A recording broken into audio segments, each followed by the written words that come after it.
And we are back.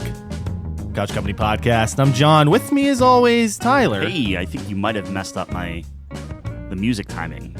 I have it keyed to the and we're back, not and we're back. But if I double it, it should be okay, right? Instead of one bar, it's just going to be 2 bars. I don't think I do bars. You have to. Nah, I just turn it off. You can do bars, but I turn off the bars. No, like bars and music, like measures. I'm talking bars of the program. Yeah, we're talking 2 different things, but yeah, like instead of one measure. Yeah, 4/4. Is it 4/4? Yeah, it is. Yeah. So technically, you had to pick one. And it's like it's either 2/4 or 4/4. Yeah, true. Anyways, we are back, and we were having an interesting discussion previously before we started recording. Then we realized we should probably just be recording this. So we hit the record button. We're going to jump back into a middle of a conversation. Yeah. But we were talking about theology. Uh-huh.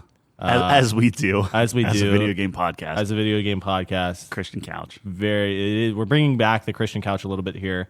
Tyler was kind of discussing some of the questions he had as a kid that there's a lot of trouble answering those types of questions. So one of them being about, is it loved ones or is it kind of anyone you're close to? It's the whole, like, when you go to heaven and it's perfect, devoid of sadness, right, and different things like that. And it is a kid. I mean, even now, like, I don't want to just pull it off of my younger self, but it's like it was very hard to grasp the concept of the absence of sadness when, like, you know, your loved ones aren't there, or your pets aren't there, or right, like, you know, because like some people love their pets more than humans, right? Yep. So if, you know, as I was taught as a kid, like, if pets don't have souls, they can't go to heaven. Only humans can go to heaven, and that sort of thing. And it would be the same thing with, like, loved ones. Like, if you don't accept God into your heart, like, you go to hell, right? And that's a very different place than heaven. I've heard that. Yeah, that's there. So it's this thought of, okay, if it's perfect, then what?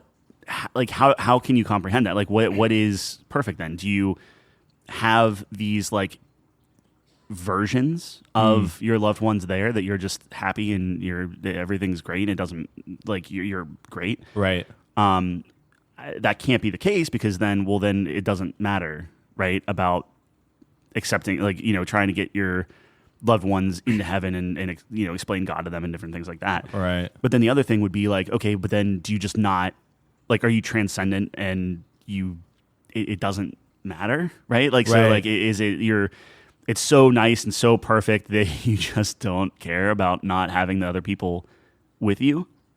Yeah, that gets really sad. Sure. But it's devoid of sadness. Well, like, here's the thing, like, it's tough. And I try to, when I have conversations about heaven with people, you know, it's hard not to think of, like, the stereotypical kind of way we perceive heaven, where we're just hanging out with all our pets and our loved ones. Pearly gates, golden streets. Pearly gates in the clouds, whatever. I mean, everyone has a mansion. Maybe not that, but, like, you know what I mean? Like, the only way we can comprehend it is to relate it to the consciousness that we have now. Mm-hmm. So our senses, how we perceive the world, right? But that's not going to exist. We're not going to see anything. We're not going to touch anything. You know what I mean? It has to be different, because we're not going to have, theoretically, our vessels, which is our bodies, our physical, right? Corporal forms? Yeah. Yeah. Corporeal? I don't know. Yeah, sure. That sounds like a Pokemon. Anyways, so it's just like, how do you comprehend something like that, where you're just an essence, and you're right. Like, is there emotion in that? Can you feel happy? Or, because the way we perceive emotions, the only, you know, it might be different. It might just be a completely different existence. And then it's like, how do you even... Well, how do you quantify, or, you know, like, it's... If that's the case, which, I mean, that's a very good point. Like, it's your soul, your spirit, you know. Yeah. But then you have to make the argument of, if we're not going to miss people, if we're not going to feel sadness, if you're not going to feel, like, then it's like, I'm not saying I'm saying that. I'm just saying, Yeah. generally speaking, you can make the argument of, well, then who cares?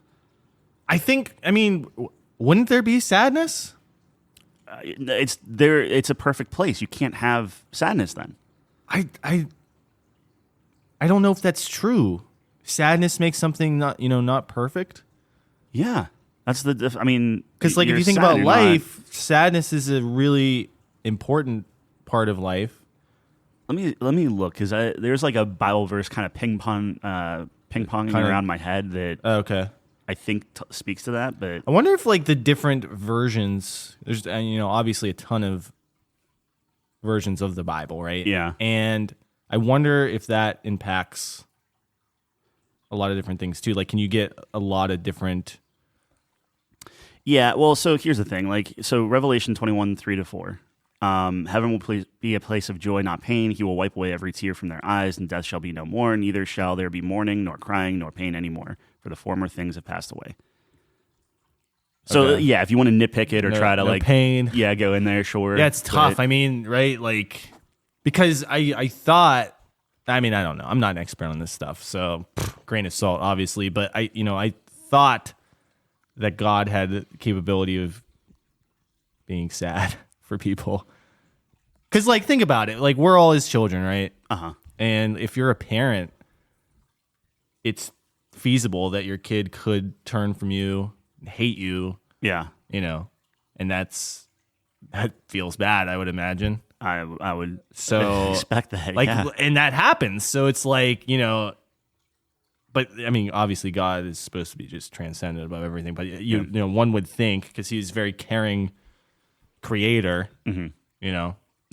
that he would have the capability of being sad, Yeah. right? Like, yeah. he wants the best for everyone, but he gives us free will. Sure. But he also knows how everything ends up. Yeah. So as you're creating like a baby, you're like, oh, this is little baby Hitler ain't gonna Yeah. do some good. That was a you know? good one. That was a bad guy. Yeah. I guess. I mean, but well, okay, let's think about this. The reason we have free will, I guess, is because we ate from the apple, right? Or was that just knowledge? No, that's just knowledge. Like, so But can you be free if you don't have knowledge? I mean, this is getting into super philosophical. You know what I mean? Like, are you kind of like, is ignorance just bliss then? That's the situation. I mean, I'm a firm believer of ignorance is bliss. But Yeah, I don't know. You know what I mean? Yeah, but that's So we had free will before we got cast out of the garden? Adam was they able had to, because if we didn't have free will, they never would have been able to eat the proverbial apple. True. Yeah, that's Forbidden fair. fruit. So, okay, so Apples I guess get a bad rap, man. apples do get a bad rap. Anyway, continue. They Sorry. ruined humanity. Yeah. I mean, like, Yeah. the apple is like our Pandora's box, right? I remember when I don't know if it was a youth group leader, or we were like away at camp or something, and it was like the biggest shock to my system whenever it was like, it wasn't an apple. It just said forbidden fruit. We don't know what fruit it was. Oh, really? Yeah, and I was just like, what? Like, Does it actually not say apple in the Yeah, it's Bible? like forbidden fruit or something. It never says It's apple. one of the Yeah. what is it called when everyone kind of misremembers something as like a collective group? consciousness type thing. Yeah. There's yeah. like a phrase for it or something. Well, that's every picture is, because it's like you're looking at fruit, and like a lot of fruit are ugly. Yeah. I think apples are one of the sexiest fruit. Like, it's like They're this very photogenic. bright red, Yeah. crisp, lush apple. Like, I feel like Man, that would be a great top 5. top 5 sexiest fruit. I don't like that you're using the word sexy here. It's Peaches very, win. You think Okay, we peaches can't win? we can't bring in sexy into a biblical discussion, but That's what I'm saying. I think an Yeah. apple's a very good looking fruit. yeah, I think it photographs well. It's good Yeah. color. Yeah, Yeah. dragon fruits are interesting, but you could say they're Grapes are good. ugly a little bit. Grapes are nice. So here's the thing: grapes are good in bunches. Like, if you get like a nice grape Yes, vine you or need whatever, a bunch. you can't have a single grape. Single grapes. Yeah, but aren't. that counts. I don't know. It has to be a single grape. We're talking a single apple, a single fruit. I mean, that's because an apple looks best by itself. I would say it's a fair assumption, and this is just me saying it. Like, that- you need a bunch of bananas. yeah, You know, Yeah. I think that probably looks better than just one banana. Sure, but a one banana you can still photograph pretty well. We're getting off topic, but what I'm saying is like I'm pretty sure it's not a grape because I think that Eve took a bite and then gave it to Adam, who then took a bite. Why? It could have been a whole vine of grapes. She just took a bite. But I'm saying, you can't like. Can you imagine her eating half a grape and then like, here, have the other half? No, I'm just that'd be funny. Yeah. And then they got thrown out. It's weird to think too. It's just like then suddenly you're naked and like you're ashamed and everything. And it's just like what? Like why? What's animals aren't ashamed. It's just weird because they didn't eat from the thing. That's a good point. You know what? That's a very good point. That's the difference. Why isn't there an Indiana Jones movie where we're getting way off topic, like going back, finding the fruit tree? No, you have to have a time machine, like animals and stuff. Yeah. Oh, wasn't the last one about time machine? Yeah. Okay. They could go back in time. You liked that movie. I still think it's probably not good. I didn't dislike the movie. Okay. That's fair. I mean, it's hard to do worse than the Crystal Skull. That movie was trash bag. That was so bad. Yeah. Anyways, yeah, I don't know. It's anyways, to bring it back, the thought about free will. It's like, okay, if you know God knows the outcome of everything. Mm-hmm. But you're saying that contradicts free will then? I mean, no, I don't say that it contradicts free will. Okay. So I'm saying he knows the outcome, but you're still doing it anyway. So like you always get this thing like kind of the beauty of it, right? Like, well, yeah, that's why when people blame like, oh, well, if God's loving and caring and all this stuff, why is all this bad stuff happening? It's like, well, like just because he created like if he stopped all that, we would not have free will, and then that would be a whole other conversation. It's like I said, how you can't comprehend something that's so omniscient. Mm-hmm. It's just impossible. But I would think that, free will has to matter, right? So, like, at that point, you're, like, believing in destiny and stuff. Yeah. So you're just a firm believer in destiny. Like, this person it has to, because if you're saying he knows everything. Yeah. Which means when I was born, he knows exactly what I'm going to do. Yes. Which means that's already predestined. Yeah, but you're looking at it from a... There's a track. But predestined has this idea that you don't have free will. You do have free will. Just because he... But I don't. You do. But he made all the choices, so but he knows. He knows, yeah. He knows what choices I'm going to make. But that's why you're... The tricky thing with this is, like, if he transcends time and space, which theoretically he does... Yeah. It's like it is predestined. There kind of is no free will because I'm on a track. But it's your track. So it is my track. You're looking at it from he creates you and then you have to follow a certain thing. I don't have to, quote unquote. Right. But I'm going to. Yeah. Because he knows. But that's no different than if we ever discover... Like, I could do anything. But I won't. I'm going to do I'm going to do what I'm going to do. Yeah. It gets messed up. Right. Just because the time is weird. Right. But theoretically, if we ever unlock that, then it would be the same concept where it's just like, you just because he can see your entire timeline. Yeah. Doesn't mean that you didn't have free will to do whatever you wanted. Like he's not... Well, here's the other thing with that. If you're not interfering and doing different things, that's fine. But then there's also prayer, and there's also like divine intervention and miracles and different things like that too. So it's like, how much of it is like nudging back on track or influencing in some way or whatever. Yeah.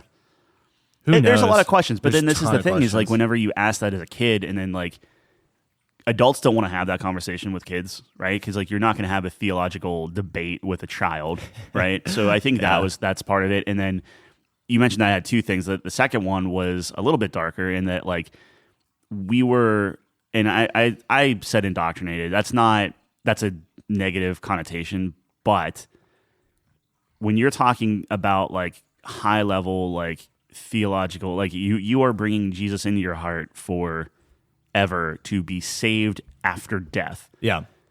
When you're talking to a 6-year-old, like in kindergarten, like I remember in kindergarten doing like this exercise of like, we're doing Sunday, or not Sunday, but morning prayer. Yeah. And it's just like, okay, has anyone not accepted God into their heart yet? Raise your hand. And I would never raise my hand because I was just embarrassed. And then eventually I was just so curious. I'm like, well, what happened? So I raised my hand. And then they usher you into like a different room and you all pray together. And then suddenly you're born again and everything. It's just like, I truly and fundamentally do not believe that a 6-year-old can like comprehend that. Right? Yeah. So Dude, naturally, we can't even comprehend that. Right. But like naturally, now. like, you're just going to go with the flow. If you're in a Christian school to do all this stuff, everyone else you is doing, like, you are so impressionable. It's such a, like, of course you're going to raise your hand. Of course you're going to say the prayer. Of course you're going to go through this thing. Yeah. And my question, which I want to say maybe I asked him, maybe I was like 12, 14, something like that. But my question was like, okay, like, you know, let's say I did the thing where I was at like a Bible camp. And I remember vividly, like, I felt very spiritual at that moment, right? Like tears streaming down my face. I was just like, it was in another place. Yeah. And I feel like I had a very good experience of like, okay, this was the moment that I would officially say that I was like saved, right? Like, and this was years and years and years after I had done the prayer 6-7 times throughout church and, you know, private school and different things like that. And it's one of those things like, in that moment, it was like, I am fully born again, saved, whatever. But then there's that other thing of like, okay, you can never lose that. Like, no one can take that away from you. You are saved and everything.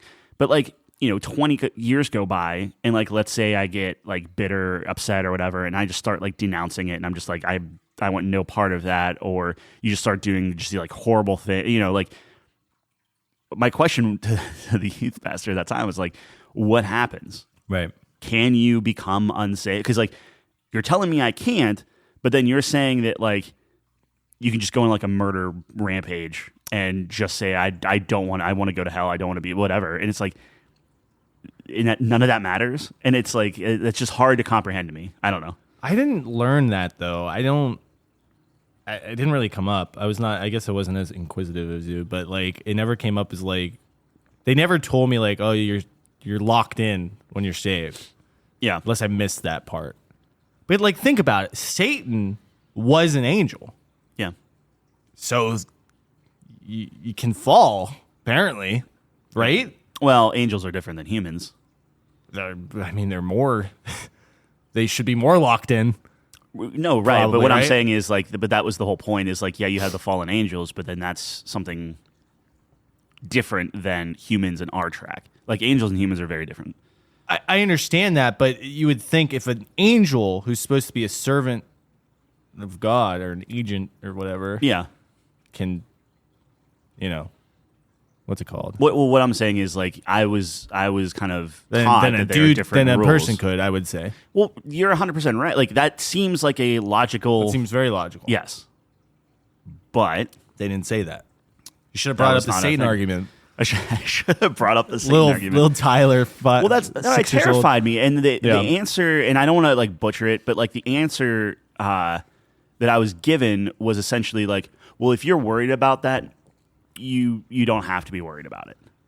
And it was like, that's not because in their mind, I guess it's like, well, if I was worried that I'm gonna like misstep or whatever, then I just won't. I'll be fine. Yeah. And it's just that type of thing. Like, I'm not saying I don't agree with it or do whatever, but it's one of those things where it's like, I just have questions and being like, just like, oh, just have faith, or oh, just because that's the way it is, or whatever, like that. That carries so far. I don't feel like you can't be inquisitive, and I feel like already talking about Adam and Eve is like we're taking leaps of faith already, just assuming that this is like correct already. You know, like right, so it's just right. like I'm not trying to be sacrilegious. I'm not trying to be. You're trying to have a better understanding of what you've been taught since you were literally born. Yeah, right. That's all. Yeah. Here's the thing, too, man. It's like this might be a little out there. So, but if I like, sometimes I really believe that because you have so many different religions, Yeah. and you have so many different kind of beliefs, but a lot of them, if you study a lot of different religions, which I don't, but you know, from what I understand, there's overlap in everything, right? Yeah. I know your cousin was talking about with like all the floods and the flood stuff, right? Yeah, but yeah. and I don't go that deep where it's like, I mean, there's something to that though, right? Where there's a lot of the same messaging.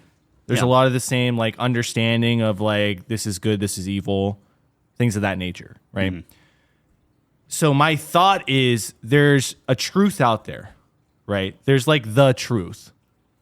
And I think religion sometimes is a way of us comprehending that inherent truth that we all somewhat understand internally that's inherent to us. And I think it just manifests itself in different ways. And I think religion's one of those ways that it's like a funnel, not a funnel, but like something we can digest it.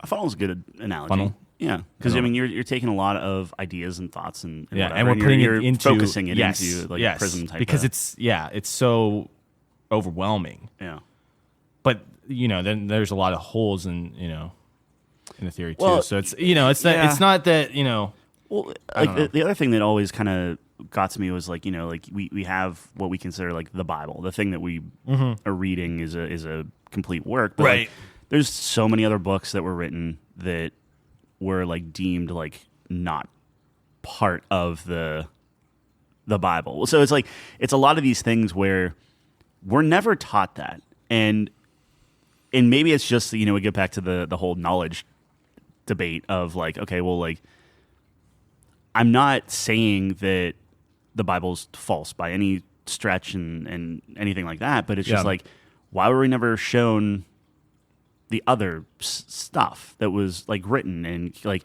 what kind of stuff? Well, like just like other books of the Bible that are in some translations or some things that were like removed from like what we consider the books of the Bible, right, so to speak. So it's just like, and like obviously I'm not an expert on any of this stuff because I was never taught it. So it's just like, but when you find that out as a kid, so like growing up, it's like, okay, 12 years of here's your things, here's different holidays. Oh, it's Easter. Okay, he's risen. Okay, here's Good Friday. Like all that stuff. Like Christmas, he's birthday. All the wise men are hanging out Christmas Day type of thing. And then you as you're getting older and older and older, you start realizing like, oh, it was actually Christmas. It was actually this time, and it actually took them this long to do it. And it's like all these like kind of like tidy Bible stories are starting to be kind of like, I don't know, the best way I could describe it is like being like stretched out, and like you start seeing all the different fibers that are connecting everything. Yeah. And then you start realizing, oh yeah, this collection of works, it wasn't like, I mean, God was supposed to be speaking through the writers, right? But then like there were plenty of other people also writing books.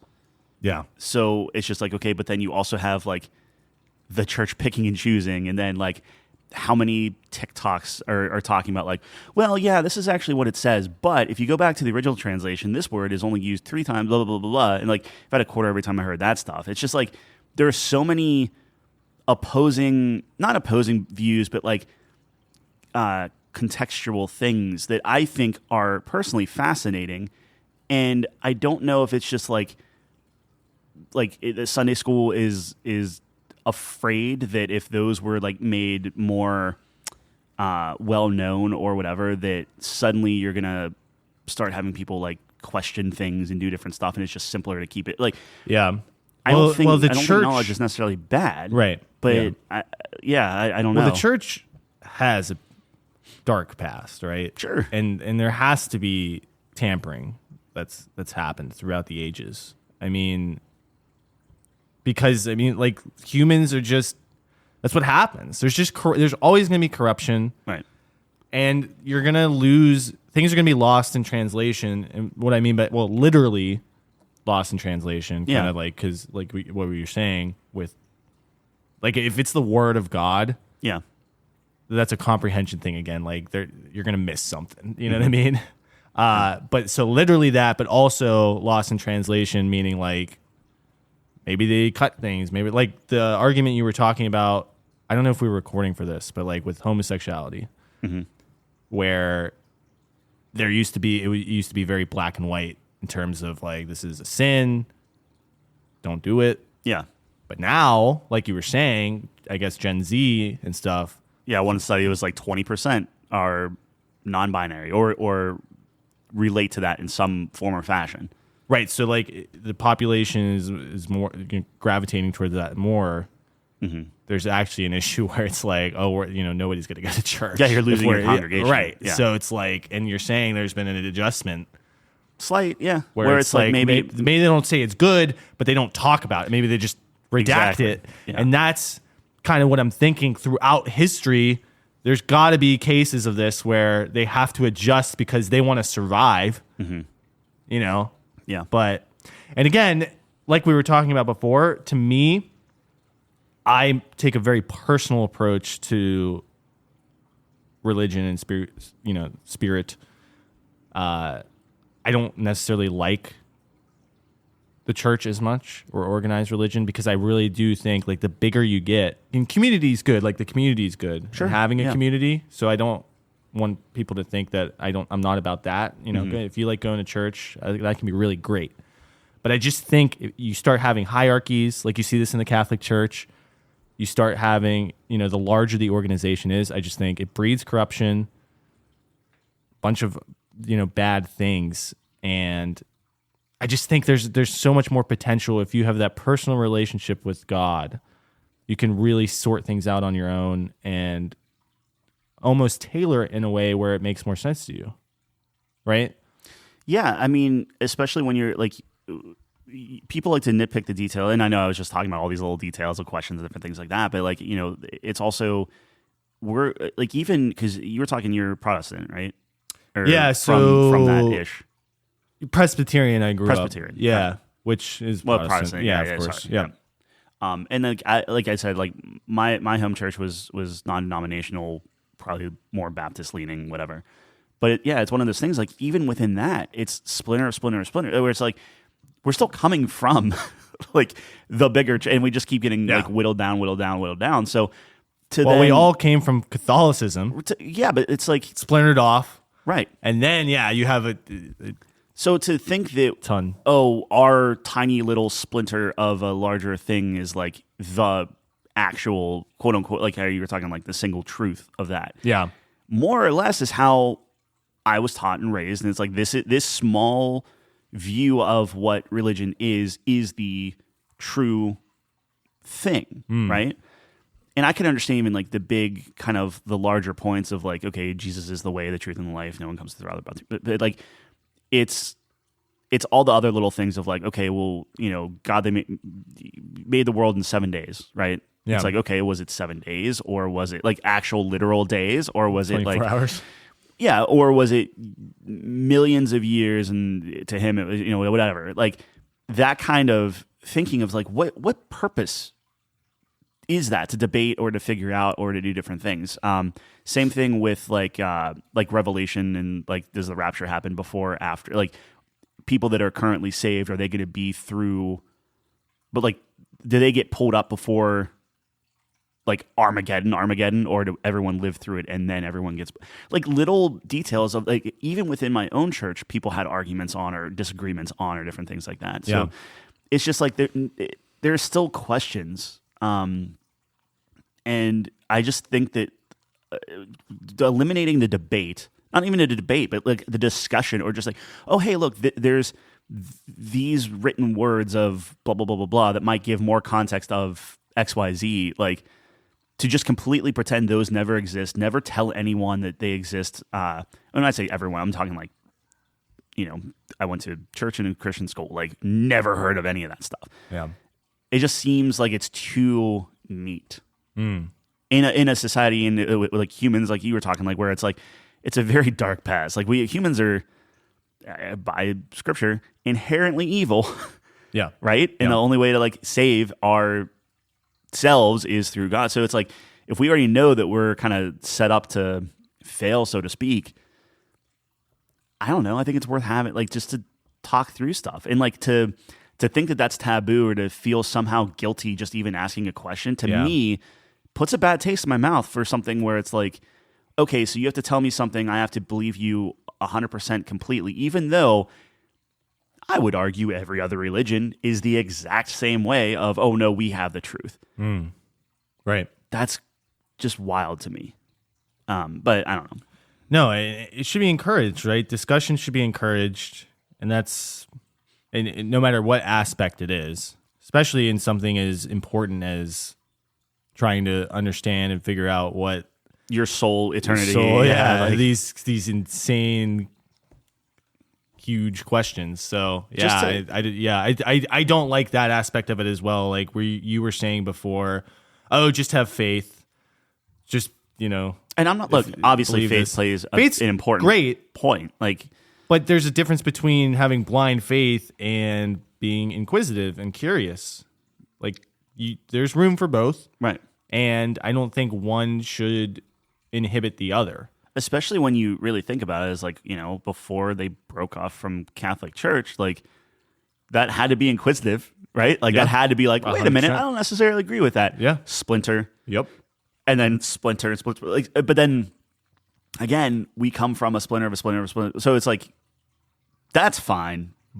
But no more splintering. Like, right? Like it's like I don't know. Like for asking a question or just being curious, to somehow then have that, I don't want to be dramatic, be like, and thrown back in your face and demonized for it or whatever. But it's just like, it's a little hypocritical. It's a little bit less than what I would expect from who, and I don't want to be like the good guys or like the one truth or whatever. It's just like, right. I don't know. No, I agree. I think I want to feel guilty asking a question. That's all. No, that doesn't mean I'm not saved or I don't believe in God. Especially as a kid, right? Yeah. Especially as a kid, right? It's very, not satisfactory. Yeah. When you aren't able to, I'd rather have someone say, "I don't know." Yeah. Hey, let's talk this through. Let's see. That's the beauty of it. That's what I love. Yep. It's just talking about it. It's like we get the PG version of the Bible in Bible school. And like, granted, look, if you're 6 or 7 or whatever, like, yes, I can understand where it's like, okay, here, Daniel the Lion's Den or whatever. Sure. Like, here's Noah. He's coming out of the whale. But understanding a lot of that behind the scenes stuff and a lot of like, sure, David beat Goliath, but he also he saw some naked chick on the top of a building and was like, I want her, and then had her husband killed. Like, I didn't hear that story until I was much, much, much older. I get it. There's there's some dark stuff going on there, but like, there's some not great stuff in there. So like, if you're willing to eventually get around to that, like, why not just open it up and see what else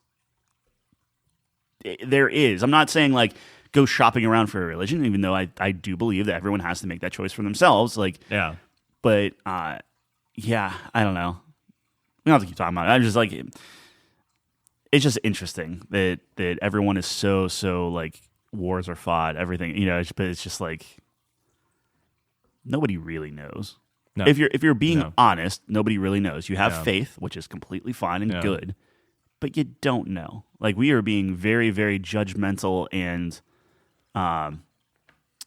angry, I would say, more often than not, for something that you can't actually know for certain. Yeah. Having faith is not knowing for certain. That's the whole point of faith. Exactly. So, I don't know. Yeah, it's tough. I mean, it's a tough subject to tackle. But here's the thing: if my mom heard this, she would probably be upset. And I'm not trying to. Yeah, mine too. Probably. Yeah, like this isn't. I don't believe in Christianity or I don't believe in God. But it's just I do. I'm just such a firm believer in the pursuit of knowledge and growth, where even as a species, we still have unlimited potential theoretically, right? Yeah. And it's silly to limit ourselves that way, saying like, "Oh, this is it. This is right. We shouldn't pursue anything else. Just have blind faith." Like, that's just such a limiting mindset. And it's the same thing where everything bad that happens in your life could be God's way of trying to get you back on the right path. But then everything good and happening in your life, well, you better thank God for it. And it's like, yes, I can understand where the influence would come and things like that. But I don't know. Yeah, it gets tough. It gets tough. Yeah, and it's going to get tougher and tougher, and as the society grows and changes and everything, and like things are going to get warped beyond what we knew 20 years ago, or whatever, and it's just going to continue to get, and not warped as in like a bit like warped as in our kids, our grandkids, our great grandkids' views are going to be like completely different than what we knew in 1990 or 2000 or whatever. Exactly, and that's the beauty of it. Like you grow as a society, and there's just a higher level of understanding. Like people talk about, for example, like there could be a day where we're able to communicate in some way with like animals and stuff, right? And at that point, it's like, can we eat them anymore? You know what I mean? Yeah. And so you might see a society where it's like everyone's a vegetarian. Yeah. Because now we can communicate with the cow. You know what I mean? I think that's fair. It's like something today would seem preposterous. Could happen in the future. Like nobody knows. Well, where did they pull the aliens out? Was that Spain? Mexico. Over Mexico? Yeah. So it's like, all right, don't see those in the Bible or wherever, so it's just like, okay. That's fake, right? That's gotta be. That's gotta be fake. Yeah, it's gotta be But fake. that scares the shit out of me. Yeah. Because you have it was the government, right? Yeah. Dude, when the government you have is coming all these through governments pulling the alien stuff out. What the hell is actually going on? Yeah. Something huge is going on right. that they're trying to distract us from, right? That popped up, and it was just bad. I think it was bad timing, but that was also the I think the same day the announcement of Biden's impeachment was going through. Oh, do you think it's just something like that? Yeah, if you're into conspiracy theories and stuff like that, but it's just like, man, I actually have a much more pessimistic view where it's like, no, something huge is like, oh no, our atmosphere is falling apart. We just ran the numbers, guys. We are building spaceships right now underground. But aliens, guys, look at this. You know what I mean? Like, I don't know. Yeah. Dude, I don't know. I don't know anything. It's a Starfield situation. So it's a good transition. It's a great transition. But Starfield wrecked the world in, 50 years? Yeah, so in Starfield, so I guess spoiler alert. All right, ending the theological we're ending discussion. It here, moving to Starfield. Yeah. Because we do want to talk about Starfield again. Because I've gotten a chance to kind of play through it and give it give it a rating. So, what happened in Starfield was it was the grav drives or whatever. Yeah, they found just like tech, right? Yeah. Like alien tech. Very similar to Mass Effect. Yeah. By the way. Yeah, a little bit more grounded, I guess. I think Mass Effect, I always talk about Mass Effect, but it just does such an amazing job. Like that, explaining it and kind of playing out what would happen in a scenario like that. Yeah. Now, of course, in Starfield, I guess you could say more grounded because there's no aliens. Mm-hmm. And, like, we've never really seen aliens, theoretically. I'm just so sick of, like, just artifacts. And Halo's the same way. It's like, oh, here's the artifact that we sometimes, like, here's the arc, or here's the and it was tuner, like here's the whatever, and advanced society that had it. Yeah. Technically, Mass Effect had the same thing. Yeah, right? Protheans. Yeah. But, no, because they thought the Protheans built, like, the Citadel and shit, and the relays, Mass Effect relays. But it was the Reapers. Another great example, not to go back to theology, but another great example of like people were so certain of this is the history, this is what happened. Yeah. Just like the universe, just like, this is the Big Bang, this is the 38 billion years or whatever. This is like, and then 20 years from now, we're going to learn something else, and then suddenly all these things changes. Yeah. Yeah. Imagine the day where we go to Mars. Yeah. Find a mass relay. Yeah. Or whatever. Yeah. It's like everything changes. And that'd be huge. So, anyways, Starfield, I really actually liked the main quest line.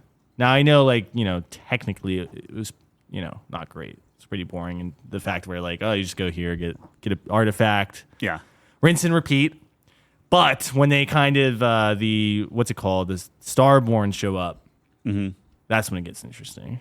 Yeah. So I actually really like that piece. Are we spoiling things? I don't even know if that's like a... I said spoiler warning at the beginning. Oh, did you? Okay, I missed that. I'm sorry. Yeah. Yeah, so the Starborn is like, that was cool. Yeah. When they start showing up and then get into that. Did you finish it, or you still didn't kind of like complete it? I didn't complete it because I want to do like all the side content. Before you... Yeah. But I know where it's going. I mean, you kind of told me last time too, where it's right. like you, I guess, go to a new universe. Yeah. And you just get more artifacts. Mm-hmm. Is there an end game though? Like, here's what I'm confused about. It. Here's what I'm confused about is they're searching for all these artifacts. Mm-hmm. And they're hopping universe to universe, getting all these artifacts. They're not hopping universes for the artifacts. Every universe has all the artifacts in them. So then I'm confused. So how aren't the Starborn from a different universe? Yes. Okay. So essentially what happens is one Starborn wins. And so like you go and you collect all the artifacts. Yeah. Again, huge spoilers, so hopefully people aren't coming back into this. But you collect all the artifacts, and that's why all the Starborn are like fighting each other and figuring it out. And it really just boils down to you have like the hunter and the, I don't even know, what's the other guy? Envoy or something? Ambassador? I don't know. Yeah. Yeah. Then there's sometimes called Helix something or other, and like there's some weird stuff going on. But it's really just like these two entities, right? Yeah. And you have all that, and like it just continues to go. But like you collect all the artifacts, and then you're the one that they give you the artifacts. So like let's say you side, like you have to side with one of them, or you take them both on. I've never done that option yet, but you have to side with one of them. And the first time I sided with the quote unquote good guy, because I don't know how far you were right at the end. I sided with neither, so I'm right before I fight them. Okay, so then you'll have to tell me how that goes whenever you pull the trigger on it. But, okay. I sided with the guy that... good guy. The good guy. Yeah. The guy in white instead of the guy in black that was like, I want to kill everyone. Yep. But I sided with him, and you go through and everything, and you fight the... you fight through... like it's kind of like the first time you do it is interesting because you're fighting like all of these other Starborn, and you're just mowing everyone down. And it's like, I want to say 3 or 4 like big battles, right? Yeah. And you go through it all, and then you get to the very end, and it's like you and then whoever you... So if I side with a good guy, the hunter's in front of me, he walks up, and you can either persuade him to just, hey, give me all the artifacts, which I've done every time because you can just boost your persuasion up and you never have to do the end fight. Or you can fight them. Drink a gallon of wine. It's I think it's like Paramore spray or something. It's like a 25% boost to your thing. So I'm just like, do they stack? Like if you drink, I don't think they stack, but they stack with your current persuasion skill, which is like 40% or whatever. Yeah. So they gives you all the artifacts, and then the guy that you side with is like, okay, well this is my universe now. I'm staying here, and you are the Starborn that goes through the universe, and the basically you talk to yourself, and then you hear yourself for the first time talking, and he's like, okay, hey, everything that was and is and could be, and very like timey-wimey stuff. Yeah. And then you can either turn around and go back and just stay in your universe or whatever. Yeah. Or you go forward, and it gives you your new game plus, resets the game, where now you have your Starborn armor, which is better than any armor you could possibly get in the game. You get your Starborn ship, so the ship that you see them flying around in, you have that now. But it's like an A-class ship or whatever. And then you go to Constellation, like the lodge. Yeah. And you have 2 options. One, you can tell them who you are, and you skip the campaign, or you can literally do the entire campaign again and see how that goes. So if you skip the campaign, then they say, oh, hey, go find these 6 artifacts. And that's literally it. And then you just grab the 6 artifacts and do that whole end sequence again, and then jump to another universe and jump to. So that's what I'm not understanding. So you're jumping universes to get more artifacts. Yeah. Well, no, not to get more, to complete the what is it? The Gravtron 9000, whatever it's called. It's like the Armely. Yeah. I don't know. Yeah. The art of. Yeah. The thing. Fisser. The thing. There's a complete one of those in everything, and that's when every universe is whenever one. you complete it and you use your grav jump, it essentially warps you to the path where you just touch an orb and it warps you to another universe. So that's what I don't get. Why? To just reset the game and to try something new. Like the thing that The annoyed me. but like they were talking to me and they're like, I've done this 1,000 times, blah blah blah. You don't ever know. Yeah. So they're just jumping universes. The Starborn that you see in your original playthrough are not the same Starborn in another universe. It's like, but they all know about. They don't all know about it. It's just by the time you get to it, that timeline, and this is where it gets. They have a lot of latitude on that kind of stuff, but it's just like you talk to another. I think it's the envoy. I don't know. That's how good the characters are. But the envoy and the hunter or whatever. The hunter that you like. Let's say you jump universe to universe 2, and the way that you can tell is like whenever you do your save, it'll say Starborn 1, Starborn 2, Starborn 3. Every time you jump universes, it'll tell you how many you've done. Yeah. So I'm Starborn 4. I collect all the whatevers. I talk to the hunter and stuff. That hunter is not the same hunter that I met in the very first playthrough that I had, but it is a hunter that has jumped multiple times. So the thing is, that hunter has jumped through multiple universes and has been the Starborn that essentially got all the artifacts himself, and warped to another universe. And he just keeps doing it over and over again, just in perpetuity. So it's like if you have infinite people. Yeah. And it's a rock, paper, scissors tournament. Uh-huh. And you win, you go to the next round. Yeah. So he's like won a couple times. But now he's up against you. And he's you win, lose. And now he will never gone. jump again. Yeah. In whatever universe you meet him in, he's stuck in there forever. But now whenever you jump to another universe, there's another hunter that has won exactly 1,000 it's times. Like it's like a bracket. That's just infinite, never stopping. Yeah. Okay. Like, but again, I do not understand why they're doing it. I think it's just to rehash it, and I don't want to like spoil too much. And to be fair, I haven't seen a lot of it, but theoretically, as you jump universes, there will be different things that happen. Yeah. So, for instance, the only unique one I've seen. So every time, this is why I actually stopped playing the game, is because I've done it 4 times. You can basically finish it in about 2 hours. You can get all the because you just speed run it, and essentially just like warp to each. Okay, I'm gonna go to this planet. Fast travel. You're literally right there, and after you do it a few times, because it's only a limited number of places, because it's always in like constellation bases that you have to pick up the artifacts. Yeah. So you know exactly where they are. They never change. So like the only thing that's different is sometimes there's a Starborn there to kill you, sometimes there isn't, and it like takes like 2 shots, and it gets old quick, right? Yeah. But the one, and this is the one where my game bugged out and I got mad, but I open up the lodge, because it's always like you open up the door and like you see them. But the one time I did it, it was all children. Now they're all wearing the uniform. So like Sarah looks like Sarah, but like it's just a blonde girl that's 12 or 15 or whatever. Like I would even say like 12. Like they were young kids. And it's all just like young kids, right? And it was like, what? And they're like, oh, who are you? You know, like it's not them, but it's just like, oh, Constellation's no more. They left a note. And it's just like, okay. And like that was interesting to me. I'm like, okay, what's different? But my game bugged out. I had to reset it, and then I started again, and it was not the same.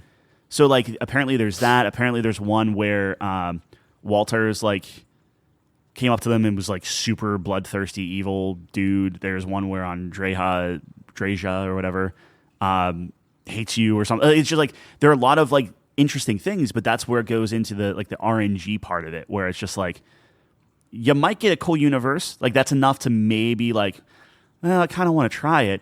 But the problem is, after doing that first jump, and maybe this is just the underlying theme for just Starfield in general, is, like, you start to realize, like, nothing matters. So, like, now I'm starting to be like, oh, just because I want to get through it faster. Like, the hunter is always like, just killing people, I get what I want quicker. It kind of gets you there quicker. So like if I'm looking at like how can I get all these artifacts quickly, rather than sitting through a cutscene and talking to somebody, if you just attack them, it's like I can get to the end and jump to another universe faster. And you're getting this very detached you as a gamer, like as a player, like you're just like, that doesn't matter. I'm just gonna murder. Like at one of them, I murdered the guy in the eye, what's his name, Vladimir, Yeah. where it's just like you can just attack him. So like one playthrough, I just killed him because I didn't want to have the conversation of him. Another playthrough, I just turned around and walked out without even talking to him. So like there are these things, and like the dude in his little bar, the collector or whatever. Yeah. You have these flashbacks, and you go and you see him and stuff, and like it gets to the point where like the first time you go and you talk to him and do different things, and like you have to like kill him to steal his key or persuade him or whatever. But as I'm going like second, third, fourth playthrough, I'm like, I don't want to take the time, man. So the moment I teleport into like that kind of canned scenario, guns out, pop him in the head. Like he doesn't even, he's like, hey, and then just bam, just murder him. Like literally Starborn, like as you play, just teleport in, murder the guy, take his key, move on. With zero thought, because like I had to stop and be like, oh no, like what, that's crazy. But like zero thought to the consequences of that universe where it's like, you just murdered a prominent blah, blah, blah, blah. People don't know who you are, like whatever. You don't care because the moment you jump to the next universe that doesn't exist and you're so detached. I'm like, to me, that's actually kind of cool ending where I'm like, I've done this 4 times. Already I'm quote unquote bored, but can you imagine the hunter and the Anavoli guy going through and like doing this for thousands of runs? Yeah. It's kind of a cool message. It's cool. But then, yeah, like the idea is you pick a universe that you eventually are just like, I'm done. And then like that's your universe and you just stay there. But it's wild. Like it's neat. It's a cool way of like resetting the game and starting over where you keep all your skills and you have some badass armor and a ship that basically just takes on everything. But I don't know. You can't upgrade your ship, can't upgrade your armor. You can't change your appearance or do anything. Like you can take it off, but then yeah, it's the best. Like the armor is literally like your O2 depletes it minus 25%. Like I was so encumbered and I could just run like it was nothing. Like it didn't matter. There you go. Yeah, like I could hold like 2,000 kilograms or whatever the weight is, and only then would it tick down like a normal encumbrance thing. Wow. Yeah. That's crazy. Yeah. Sorry, I know I just essentially spoiled the entire ending, but that's what you're. Yeah. I don't know if it's worth it or not. You know, because like I want to check it out gone. because I think we're gonna have some key differences. You didn't romance anyone, right? I tried, yeah, and not to completion apparently. Yeah, so I married Sarah, and we actually kind of talked about like, hey, are you gonna come with me if I decide to jump? So that might be a really interesting scenario if I'm bringing Sarah with me. I'll be interested if you get the option. If you could do that, that'd be cool. That'd be really that'd be so cool. And now we just have like power couple. But what happens if she sees that would be she's gonna see herself really exactly. Yeah, that's gonna be interesting if they program it that way. Well, yeah, we'll see. What if she's like, I can't go with you, and then like, would you go? Like, how attached to you are you? I mean, you got married. We did get married. That's a great question. Maybe my game ends right there because it's like, But that's awesome. That's such exactly. a cool. That is cool. But that's so. Kind of to bring it back to the review, I thought the main story was actually really interesting. It gets creative, right? In a way of, wow, this is a great concept for a new game plus. I just thought that was really fresh and new. Yeah. So I particularly enjoy that and enjoy hearing you talk about your experience. And just to bring it back to the review itself, I mean, this is, a Bethesda game through and through, which is what we've kind of been saying the entire time. And it doesn't change there. I mean, you really get a personalized experience through it. Yeah. Now, I know a lot of it, eventually doesn't matter just because, like, the scale of some things or, whatever the case may be. I think a gripe is definitely, like, I wish Nate was talking about this with me as well. Like, I wish your choices had more of an impact. Yeah. And it's hard not to compare it to Baldur's Gate because it came out right before. Right. And they're both RPGs, of course. Like, in Baldur's Gate, everything you do matters. And I think you were saying this exact thing, but I think it's worth emphasizing that, like, you can kill someone and you lose the quest line. Theoretically, and I just watched a video on that where Baldur's Gate, you could kill people, like, the party that you have, like, it very, like, Act 1, before you go into Act 2 or whatever. Spoilers for Baldur's Gate as well, I guess. Well, the rest is all spoilers. But, like, you have that big party, and you have, like, the main guy that's, like, leading the tieflings and everything. Yeah. If you kill him, which you absolutely can, the dude that was, like, training all the little kids takes over. You kill him. Another chick that's apparently in Act 2 comes in and is a stand-in for this. Right. And this guy was like, I wanted to see how far this went. And he saw everyone that was at the party by default, murders all of them. And every single person had a stand-in and had different people coming in where it's like they account for that. It might not completely change the whole dynamic. You'd have to maybe even go further. Yeah. But like when you shoot someone in Starfield that shouldn't die, they just go down and then stand back up like it's not an issue. That's what I'm saying too. And it's like, and everyone else stands around them. Like it takes you out of it. There'd be a really cool opportunity to have a situation where if you take out a leader or something of a faction, because Nate was telling me he went through the pirate route. What? Yeah, right. And he was a crimson. It's a cool. Oh route. Yeah, like it might sweet. be one of the best ones. I think because that's like the undercover one, right? Yeah. So I guess Well, it can be. It can be exactly. So I guess you can side with them, right? Yeah. Which sounds exactly like a Nate thing, but he was saying like, oh, it really doesn't matter. Like I can still join the UC. I can still and it's tough because you want to balance it where you want to be able to do everything. Sure. Because people like having that completionist nature of it, but there is something cool about like, oh, this is my personal tailored story. I am now a wanted pirate. I'm obviously not going to be able to become a citizen. Yeah. But like in a game that lets you literally not reset the universe, but jump to another universe where none of your past choices matter, but like you can still carry over some level of progress. Yeah. Why not take that extra step? And why not say, like, no, if you're a pirate and you're like making a name for yourself, which is kind of cool in its own right? Yeah. Yeah. Of course you're not going to join the UC. Like, you're not going to be able to join the police officers after murdering all of their fleet, you know? Like, take that extra step and actually be like, no, like, you locked yourself out. Like, sorry. Like, 100% agree. Yeah, and in Baldur's Gate, it does that. Like, you can lock yourself out of things. Like, there are decisions you can make where your companions leave. Yeah. They're gone. Yep. I murdered one of the ones that I was like, oh, I didn't realize she could be a companion or whatever because she was like the evil one chick. of the, yeah. She's great, too, I heard. Like, if you, sure. But you never have to, given an you option. Have to be bad. Yeah. But anyways, well, I mean, you're talking about the party. You can literally side with the goblins. Yeah. And murder them all. It's crazy. I mean, it's just the scope of it is crazy. But what I'm saying is I think there's definitely an opportunity there. But, you go back to Bethesda games, it's always been that way. Like in Skyrim, you could do all of the organizations or whatever, right? Mm-hmm. Like you could be an assassin. You could go to the wizard college. And I think there's maybe not a large, or there's enough people that want to have that experience that I think that's why they do it. But yeah, it's a tough line, right? Like you have the completionists, they want to do all of the factions, and that makes sense.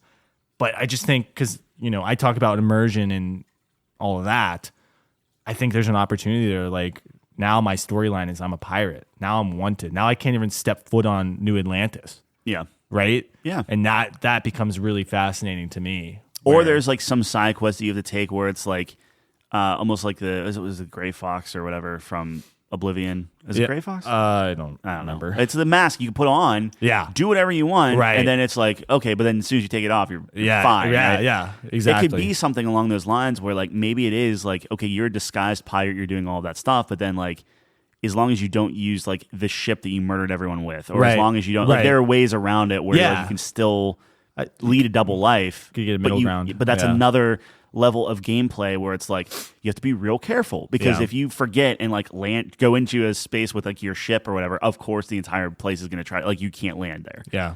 So I don't know. Exactly. So yeah, I think there's an opportunity for that. And I think you were talking about this last time as well, where, maybe dial back the scope so you can really focus a little bit more and there's just a little bit more life injected into it, right? Where fast travel sucks. Yeah, that takes me out of it a lot. The immersion, fast travels and like the constant screen loading is nuts. The immersion breaking's bad there, especially when you're talking about exploration. I mean, like you're showing No Man's Sky, which I still think is unfair comparison. I think they're definitely two different games. Absolutely, yeah. But it's hard not to compare the two because obviously space exploration's the main part in both. Mm-hmm. And when you have one that's seamless, Like you sent me a video the other day where you're flying into a planet, you're flying around the planet. Yep. You can go wherever, no loading screens. Right. And it's like, it's tough. I mean, it's tough to argue with that. Now, my argument is, let's see where Starfield is in 7 years. Yeah. There could be a situation where you can do that in Starfield. I wouldn't put it past. I would hope, but I also think because they're like, oh, this is something that we're going to be doing for years to come, and blah blah blah blah blah. Yeah, sure. I don't know if they'll do it, but modders might. Find a way. Will. I don't. So here's the thing with that. I do not consider modders the same level. Now, will I say that Starfield is better than like No Man's Sky with mod? Sure, I'm not discounting that. Right.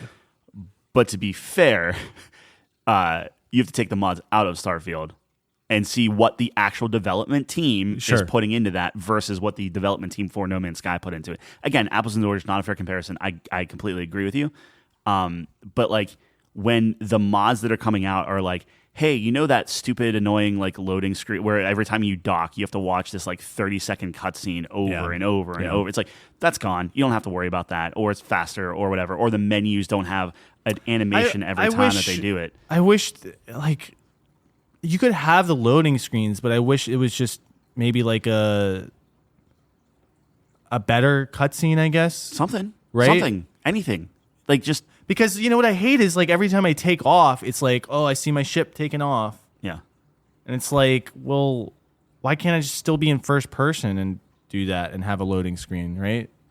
Can't you?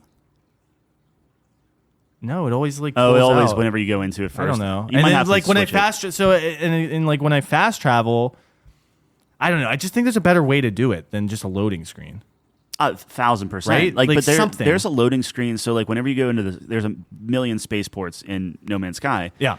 Your ship, whenever you go close to it, it gets sucked into the spaceport, but it doesn't like fade to black or anything. You literally watch yourself go in, turn around, land as other ships are coming in and landing and stuff, and you just get out of your ship and then walk around the spaceport and do everything you want. And when you're done, get in your ship, shoot out of the spaceport. Like there's got to be a way to seamless. do it where, you know, like on the classic gaming thing that was happening for a while was like you would sneak through a crevice or whatever. But it's still in game, and there's not a black loading screen. I know people complain about that, but I would much rather that than a loading screen. Like I'm still in the game, I'm still immersed. Like I mean, Nathan Drake. There seems to be a lot of fucking caverns he has to traverse. Yeah. I mean, even God of War. It's like, man, you're really crouching down, crawling through this thing with your kid like, for look, a while. I get it, but I don't know. It doesn't break my immersion. It's like we're still in it. Extremely compartmentalized. Yes. Like to a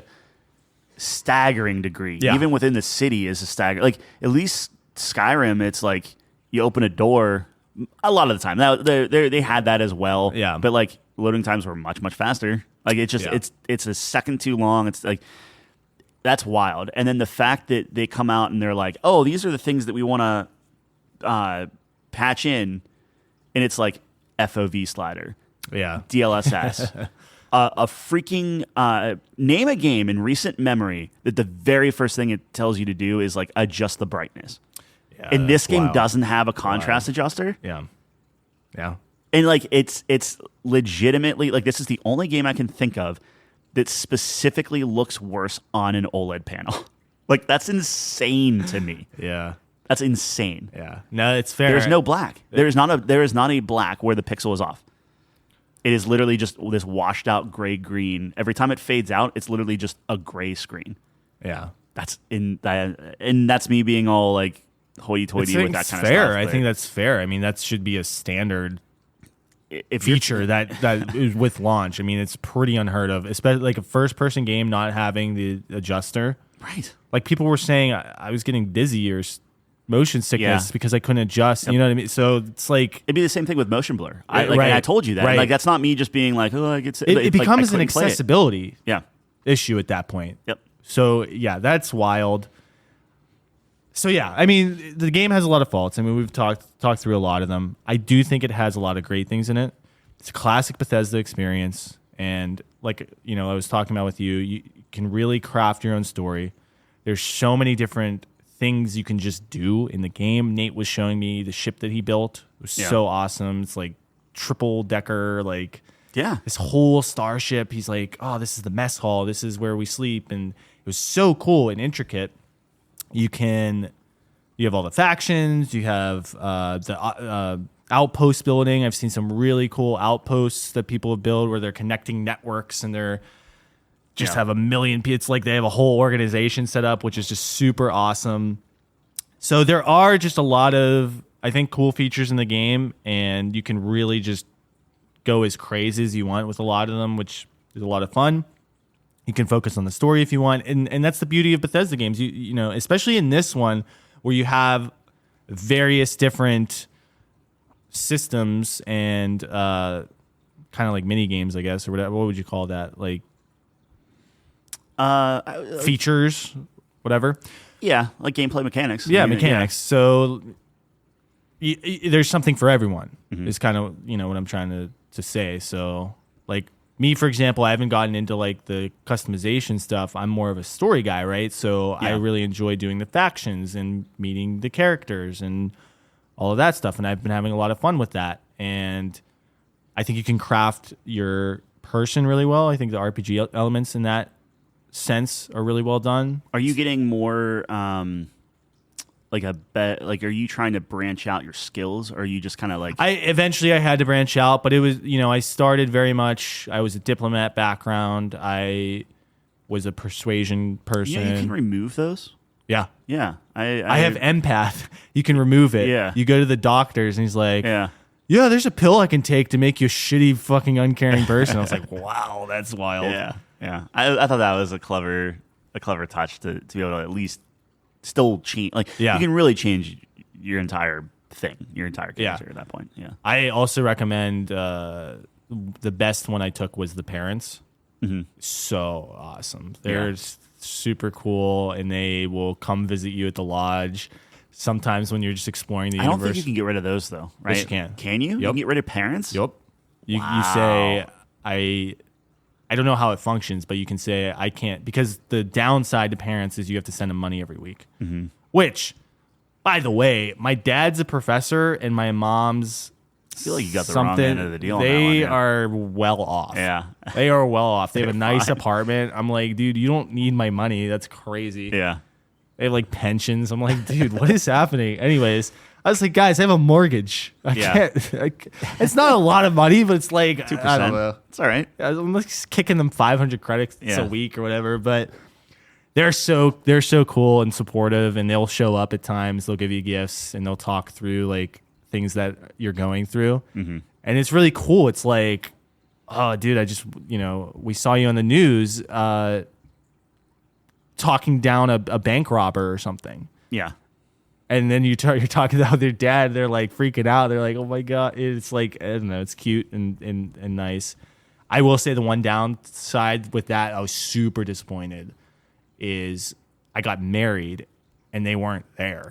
Yeah, that sucks. How could you not have that? You're not able to invite your parents. That's wild. I hated that. I was like, that sucks, because I think I reached the end of their like thing stuff that they and I was like, that's when you can such see a like the cogs. Yes. That's a problem. Yeah, you can see the cogs there. It was so awesome at first when they had programmed. Yeah. But maybe I missed something. So I completed the banker thing too. I was actually disappointed. It was like 5 missions or whatever for Galbang. Yeah. I just hunted everyone down. As soon as I went back and he just stopped talking finished to me. it, I had one more. No. Yeah. I was super bummed about that. Yeah. I was super bummed. That's the thing, is like you could push it so far, but then like eventually you're just done. I mean, and like you have to. I get that. Like there is a scope. But that could be a thing where you have the quest line, and then you're like the guy that they go to. You have like a position there or whatever. It just seems like a very easy regenerative quest. That's what I'm saying. So you have the structured ones, and it could get crazy or whatever. Yeah. And then after that, you're just a part, and you're on their payroll. Yep. And they just give you a call every week. Just procedurally generated. And that could be so easy to be just RNG, right? Yep.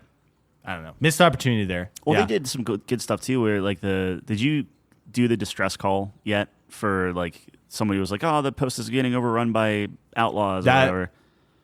Oh, or no, not I didn't outlaws, do that. but whatever. It's like, "Hey, we help!" Like she sends a distress signal out, and then it's a whole quest line. Yeah, yeah. You did that or no? No, I didn't do that one. But that's a good example of like at the end of it, and I think I mentioned this last week, where it's like they eventually just go away, and they do like a one line of like, "Well, we're going to the outer rim" or whatever. Yeah, and it's yeah, just you like, mentioned that. Yeah. But at least that.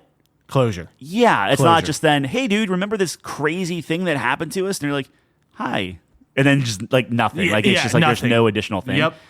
Again, it's a video game. I get that. I'm not docking. It was like points a for that. it was a side quest. It was in one of the faction quests. I get it, but yeah, I just wish there was a little bit more care, attention to detail, and that's like the big difference. Like Baldur's Gate has that love and care to every small, insignificant detail, and you can see that. Yep. And in Starfield, I just think the scope's too large for them to get that minute. If those it things was matter. jammed packed and large, that's one thing. Yes. But it's so, and I don't think Scarce. it came across in the video I sent of No Man's Sky, but like even when you land on a planet and you open up your visor, there's literally like 40 things around you. Yeah. And like maybe that's overwhelming, but that's like one planet of 18 quintillion planets you can do or whatever. Right. And granted, a lot of that is very open worlds kind of rehash things, but like the discovery aspect is night and day different than a Starfield thing. So like I told you, I was going through No Man's Sky, I was going through Cyberpunk, re-downloaded that, and I was doing some Baldur's Gate, right? And like in those three, like as you're looking at like the different aspects of Starfield, and like you have like like your space exploration and your spacefaring stuff or whatever, and then you have like the RPG part of it, and then you have the like let's call it like the combat or even like the integrated stuff. Like I was shocked at how seamless Cyberpunk was when you're talking to people, right? Yeah. Like, it's not like they have to robotically stop what they are doing and turn and face you, and then you have to hit the button again to talk to them and stuff like that. Like I didn't realize how much that annoyed me until going back to something like Cyberpunk and being like, dude, it feels organic. It feels I think natural. they do. That might be a thing where that's just a Bethesda thing at this point, where it's but kind of like a classic. But I thing. feel, and maybe I'm misremembering. It doesn't but bother me Skyrim though didn't- as much. Skyrim didn't do that. That's a Fallout thing. Yeah, and That's a Fallout. Well, Skyrim does do it actually. But you can walk away though. Like you can. It was different. Let me think. Now I'm not remembering. I have to go back. I almost downloaded Skyrim again just to try it. I don't think. No, it does do that because like when you're fucking around in Whiterun, the guard will come up and your camera will just turn. Like I think that's if you're pause. locked out though, right? Or it's not. Maybe it's not like you fade in. You have the bokeh and everything. It's a little bit more in the environment. Maybe it's not as like now I have pulled to in. go back and play. I can't. I'm conflating everything. I know definitely Fallout is the same. Yeah. I don't remember if Skyrim or the Elder Scrolls games are. I thought they were. And it's not inherently bad because technically Baldur's Gate does the same thing, but Baldur's Gate just seems more organic. You have other people in there. Like Baldur's Gate's more of a Mass Effect style or Star Wars style where it's like it's a little bit more involved. My thing is involved. I don't know. How do I don't even know how I describe it, but it's so I thought about this. I wrote it down, okay. and the way that I thought about it was Starborn come in, start shooting up the place. Yeah. That's wild, right? Yeah. And then you have to go to every individual member of Constellation. Hey, that was pretty crazy. How do you feel? Hey, that was pretty crazy. How do you feel? You would think that it would be like a group session of like, holy crap, what just happened? But and then sometimes you do get that. Very but sometimes rarely, you do get that. Very rarely. Why do you have to have the individual conversation? Like if they have a specific thing that's like unique to them, it just felt very like you're having the exact same conversation. And technically Mass Effect had some of that. But again, Mass Effect was how many years old? I feel like the problem I have with Starfield in general is you don't see an evolution. But even in Mass Effect, let's think back to Mass Effect 1, where there was this thing where you would complete a mission, everyone would go to the conference room. Yeah, fair. And you're talking to the group. Yeah. And you'd be addressing individual people, but that's like supernatural. It's like not supernatural, but super, natural. And natural. It's very natural where Yeah, but you're addressing the group. It's not a one-on-one. You know, so like there were a ton of instances like that for sure. So maybe not a ton, but there were instances like that. So yeah, I think it comes down to Starfield feels very dated. Yeah. Like this game and how feels should like that, it's in 2015 or something. And we're talking about a rating, right? So it's like when you're talking about it feels dated, but this is the biggest game Microsoft is launching, like by far. Yeah. Most anticipated across the board. Like it's just like this is you got to hang your hat on this thing. Yeah. And it's like it does feel dated. It feels like they made this game. It's an old literally formula. 7 years ago. Like it's been one development, 7 years or something like that. Yeah. 8 years. Yeah. So there, you don't see the evolution there, and I understand games are hard and all this other stuff, but like at some point, it's a dated formula. I mean, it's very Bethesda through and through. And if you like Bethesda games, you're gonna like this game. So I enjoyed it, but yeah, it was a little disappointing in the fact that we were anticipating the next step. Yeah. And how they innovate on it. And that's because we saw Cyberpunk and we saw a Baldur's Gate, and you had this sense of like, I can come at this problem a million different ways. It's like, no, you can't. You can either persuade or attack. Not Cyberpunk. I'm talking more Baldur's Gate. But Baldur's Gate, exactly. Yeah, it was tough. It's just brutal for them because we just saw. Yeah, you know, we might be having a very different conversation if Baldur's Gate didn't come out this year. Cyberpunk looks good, but it also doesn't look as good as I thought I remembered. Cyberpunk looks great, but the thing I love about Cyberpunk is the city feels alive and dense, and they just do such a great job with the atmosphere. Mm-hmm. Where Starfield, like New Atlantis and Night City, is just like I think New Atlantis is a bad city. Like, I think it sucks. It's the worst of the cities, easily, and that's your starting city. That's mind-boggling. That should be the best. Yep. It's the first one you go to. Easiest to maybe like walk around and find things, I guess. I don't know. Well, I'm very familiar with it now for sure. I just hate that you have to continuously go back. Like, and it's like super disconnected. Like the main port where you land and walk around, and then everything else is like above. I didn't even know you can technically walk everywhere. It's a seamless city, but you wouldn't know it because even structurally, it's terrible. It's badly laid out, and you just go to the tram because it's just like. And the tram is super lazy transition too. Like you can't just have me going into the tram. Like, I don't know. Anyways, that's immersion breaking. It breaks my immersion. But it just sounds like we're shitting on the game, though. I actually think people were like review bombing this game. I don't think it's a bad game by any stretch. It's a good game. I think it does everything competently. Yes, but it does. I don't think it does anything amazing, remarkable. Yeah, that's not a single thing. But I love the game because I think you get the classic Bethesda experience where it's your personalized kind of story, and we were just trading stories back like, oh, I did this, and you were telling me, oh, wow, well, I actually did this, and I think that's a lot of fun.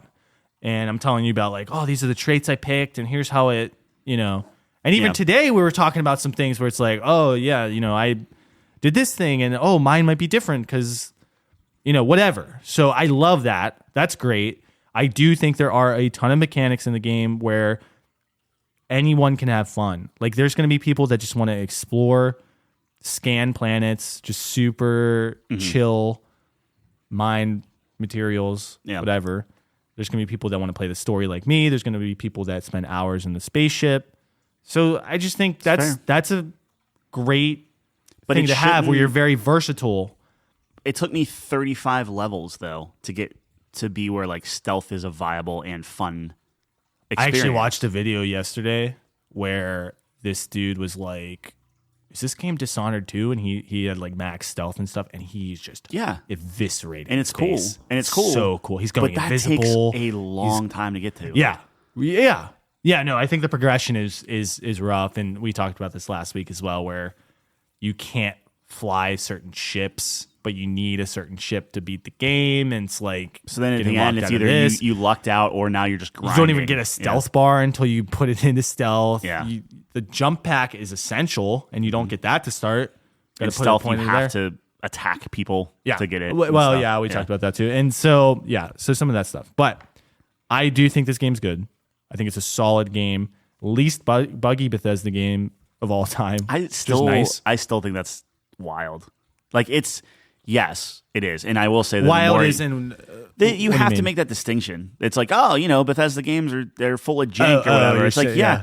Witcher's just as big as any of those games, and it's not. Yeah. I mean, granted, it has. I'm not saying it's perfect, but like Cyberpunk, like you don't have to have like Cyberpunk had plenty of bugs too. Bugs, but I'm just saying, like to make that like, it's the least buggy. Like that's not a praise. Like a game should come out not buggy. Yes. No. Okay, that's fair. I'm not yelling at you. I'm saying that distinction. Yeah.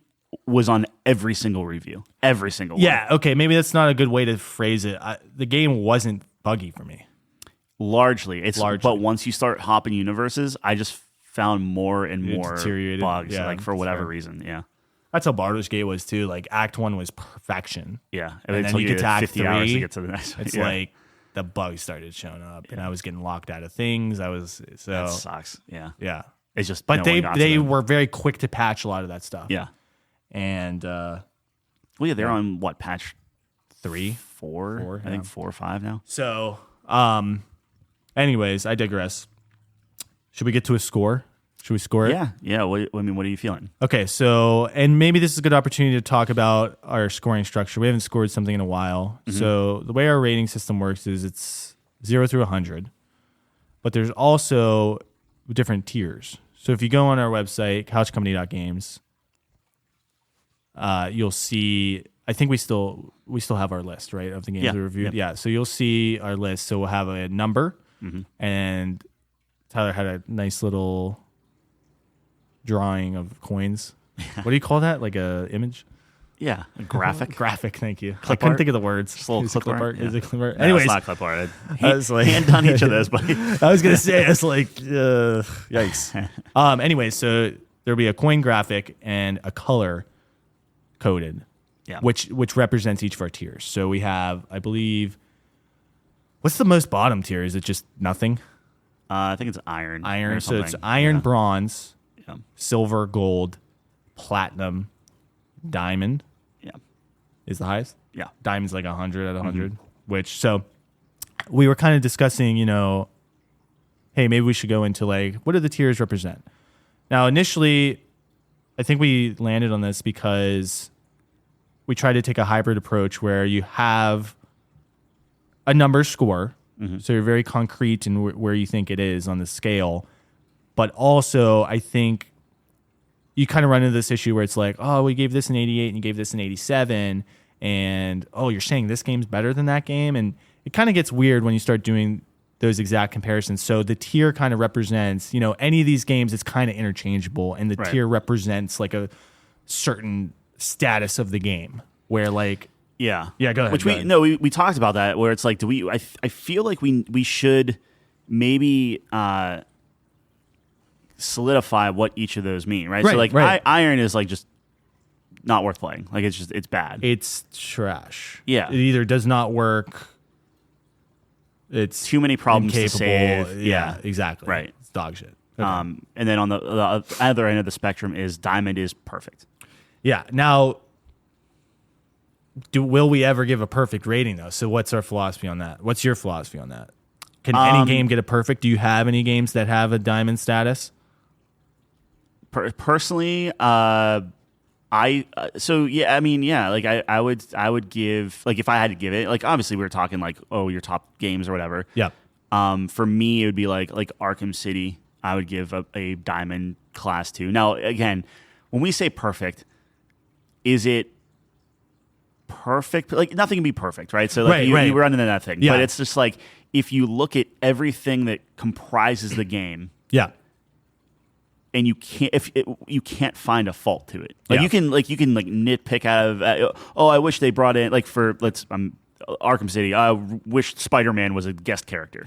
That's not you can't do stuff like that. So it's just like when you look at when it was played and all the things that go into it and what it set out to do and achieve and all that stuff, like it's just like you can't find fault with something. Yeah, I would consider that like a perfect game. Yeah, like a perfect experience. Yeah. I think when I think of the diamond tier, it's an all-time game. Yeah. It's in the conversation for best game of all time. Yeah. So that's how you get to the diamond. So it's going to be your Arkham City. I think that's fair. It's going to be like your Mario Odyssey, right? It's in the conversation, yeah. Right? I mean, it's up there. It's a masterclass of execution. And it has to, do you feel like it has to change the genre? Not change the genre, but like, I think define it in a way. has to be like, oh, I really like third-person beat-em-ups. What do I like? It's like, okay, that's here the you first go. one. Yeah, So, it just, I think that it definitely needs to be in that conversation. Interesting. Okay. Yeah. And then we move down to Platinum. Yep. And that's just, again, it's sort of, it's very similar in the regard that's, kind of like an all-time game, generational. It's just like, I would consider them almost identical. It's the difference is like, these games you could point to like, so for Baldur's Gate is a perfect example, which I don't even think we scored Baldur's Gate yet. I put it on the Notion board, but okay. not officially on but air. That's a perfect example of like, hey, I don't like the controls and I don't like the inventory system. Yeah. Right? Like there are some things that could be fixed about it. And like if you want to talk about bugs and stuff later on, which I didn't even get to that point yet. That was my gripe. That would be a valid thing of like when you're reviewing it, it's like, hey, this isn't perfect from a technical standpoint or something like that. Right. So I think that would be where that distinction is, where like by all measures, this will be a genre defining, you have to play this game type of thing. Right. But it's not, in quotations, perfect. Okay. Yeah. Then you get to Gold, and definitely there's some faults there, but I think it's an amazing game. Mm-hmm. It's a great game. Super fun, great experience. Might make your top 10 to 25 list. Yeah, I think definitely. It's not going to be at that top strata, but is that the word? Is that a word? Yeah, sure. Okay. Thanks for the what? Canopy layer. It's not the top canopy layer. Yeah, if we're talking about rainforest. I'm just throwing you off track. Sorry. No, I'm off. But it's a great experience. Yeah. So it's like an amazing game. It's one of those things like, we were just saying like, okay, it's a good game, great game, whatever. It's just like, it might not be as genre. Maybe it's a little bit more niche. Maybe it's more like, well, this isn't for everybody, but it's a very good one of these type of thing. Like maybe it does everything competently, but not to an extent where it moves the needle in any meaningful way. Yeah. That's the distinction of Gold versus something like Silver, where it's almost like both of them are good games, but one is like maybe more polished. I view Silver as like a solid game. Like it's a good game, solid. If you're looking for something new type of thing. Yeah, like, it's like, you played all the good stuff. It's not a great game. It's a good game. And that's just, there's a huge distinction there. You know, it doesn't get you as excited as a Gold. It's not as memorable as a Gold game, but it's solid. Like, you're going to have a fun time with it. It's something you recommend to someone who likes the genre, who is maybe just looking, like you said, looking for something new. Yeah, it does a couple neat things. We had some good times with it. So that's how I view Silver. And then Bronze is more to me like an game. So it's either like lackluster. You play it a night with the boys and never touch it again type of thing. Like Back for Blood is a solid Bronze game. We had Did we put it as Bronze? I think so. Okay. I would have at least. You don't have the numbers on you, do you? I can pull them up. Yeah, I was curious on like what is that, like a 75 is Bronze, I think it starts. Our scale, yeah. Yeah, I think Bronze is just to give everyone kind of an idea. For sure. So yeah, let me 75 is let Bronze. Me pull that up. But yeah, I think we gave Back for Blood definitely a Bronze because there were some cool moments.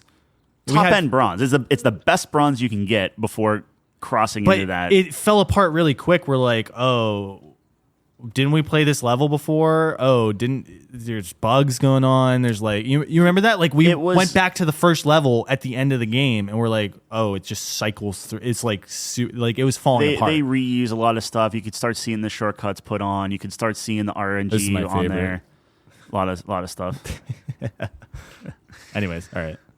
You could start seeing like the difficulty was just like, look, challenging. People like challenging games, certain things, but there's some that are just like dude, this is just stupid. Yeah. Like, it's like, this is not, it's not fun challenging. It's just like annoying challenging. And there's a difference.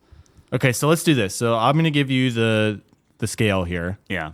And then how about we maybe just for context put a game that kind of represents each tier. Sure. I mean, we talked about Diamond already. So, okay, so 10 through 65 is Iron. Yeah. Trash. So that would be a Redfall. That'd be a Redfall. Yeah, exactly. Like, we played it. We played it for a couple hours, 3 played it for a hours. night. But then I got 0 progress. And I lost everything. That was bad. So it's just like, man. But it was also just like things didn't work. Buggy, It wasn't fun. Yeah, and like the problem story was bad. when you truthfully Didn't can't look tell good. the difference between, is this bugged? Is this meant to be this way? Like, if you truly can't tell the difference between that, like, it's a lost cause. It's lost. And I know that they're trying to, like, they're like, oh, we're still like, Yeah, it's over. You're not saving that game. Yeah, so 10 through 65, Iron. A Redfall, perfect example. 66 through 75 is Bronze. Yeah. And I think Back for Blood is a good representation of that. Again, I think I enjoyed Back 4 Blood a little bit more than you. I think it was a little bit more harken back to like a Left 4 Dead. But I would agree with you. Like, it's not. I consider it good. So I don't want to say Bronze games are necessarily bad, but they were like, nah. Like, it's forgettable. It's a game. It's super forgettable. I mean, we did play it several nights. We put some hours into it, but the wheels started falling off the more we played it. Like, we saw more game-breaking bugs. We saw the difficulty disparity was insane. Mm-hmm. Like, where it was way too easy. It was not balanced well. Yeah, exactly. Terribly balanced. The level design was lazy. Mm-hmm. I don't know. There was a lot of things that kind of... Yeah. Like I said, the longer we were in it, it kind of went down for me. But there's some good moments in there, and you can have some fun. So I think that represents Bronze, decently. 76 through 85, Silver. Mm-hmm. What do you think is a solid Silver game? I put Octopath right on the top of Silver. I put it at like an 85. And the reason I did that is because it has a lot of amazing qualities to it. The soundtrack's fantastic. I think it's a beautiful looking game. I think the combat is fun and how they do that. The job system's really neat. The problem with that game is the story is super disconnected. Doesn't really make sense. It's like 8 disconnected stories that really detracts from it. Well, but that's a perfect example where it's like it might be competent in a lot of the mechanics and stuff that it does, but if you're missing, and maybe this is another stipulation with Silver, is like, it's competent, it's a good game, but you are missing these key things that then push it to the gold. Like, it's like and again, this was an 85 I gave it, where it's right on the edge of that gold, because I really do think you can consider it a great game, but there is just, like, if you have an RPG like that, your story needs to be tighter. Some of the other Silvers that we gave, like, It Takes Two. It was good. Like, it was fine. That won Game of the Year though, so we're actually pretty low on that compared to others. I mean, look, that's why everyone has their own opinions, and we had fun with it. But what did we? I forget what we really said why it didn't reach that gold status. I think it started off really strong, right? It started off extremely strong, and then like I think it was clever, but it didn't do anything beyond just being like it's a competent.